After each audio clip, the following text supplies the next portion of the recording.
outremernews.fr, site d'information actualisé 24 heures sur 24, 7 jours sur 7. Quand on est ministre des Outre-mer, on regarde les Outre-mer, surtout sur ce sujet qui est le sujet du développement du tourisme. Pourquoi ?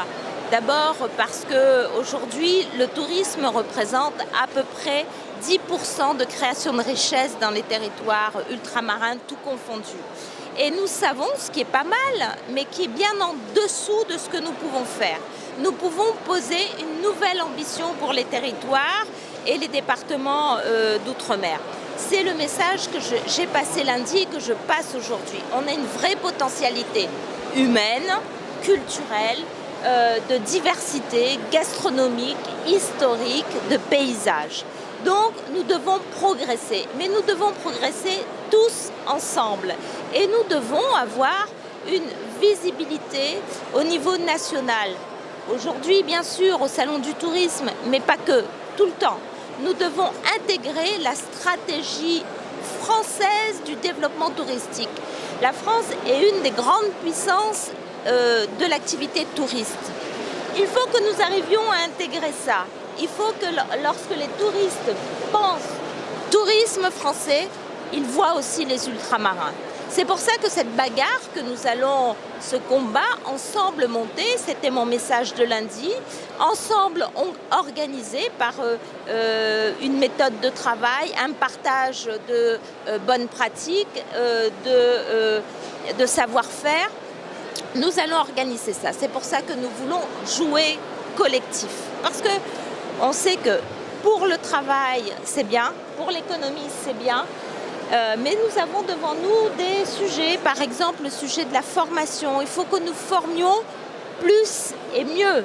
Alors l'État lance le plan 500 000 formations dans toutes les régions de France, y compris dans les départements et territoires d'outre-mer. Nous allons profiter de cette occasion pour pouvoir former nos jeunes gens et nos jeunes filles. Je pense par exemple à la pratique des langues étrangères.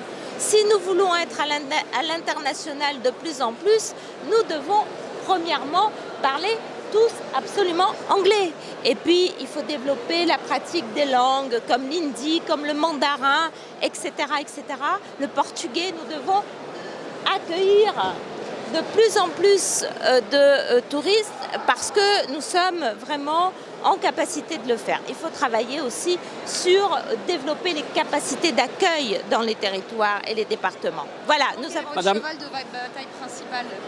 Alors je l'ai dit lundi, ce que je souhaite, c'est que nous puissions travailler la visibilité nationale pour être mieux marqués à l'international. Donc nous allons faire avec Atout France, je vais faire évoluer le partenariat avec Atout France. Je veux monter un cluster, c'est-à-dire un regroupement de l'ensemble des acteurs du monde du tourisme pour changer de gouvernance, pour que nous soyons ensemble soudés pour pouvoir attaquer cet axe-là.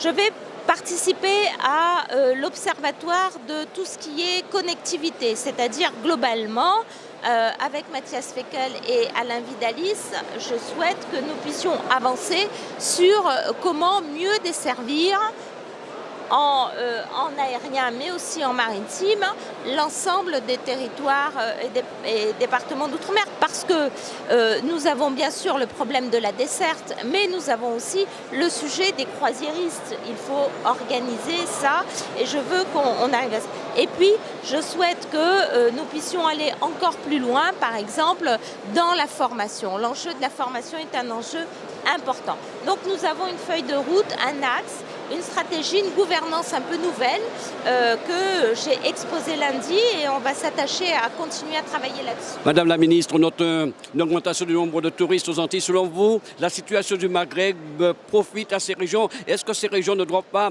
se préparer pour la clientèle haut de gamme ? Tous les territoires ont des axes un peu différents de développement. Nous avons eu globalement une bonne année touristique. Une augmentation de nuitées, une augmentation de visites, une augmentation globalement un peu partout dans la fréquentation touristique.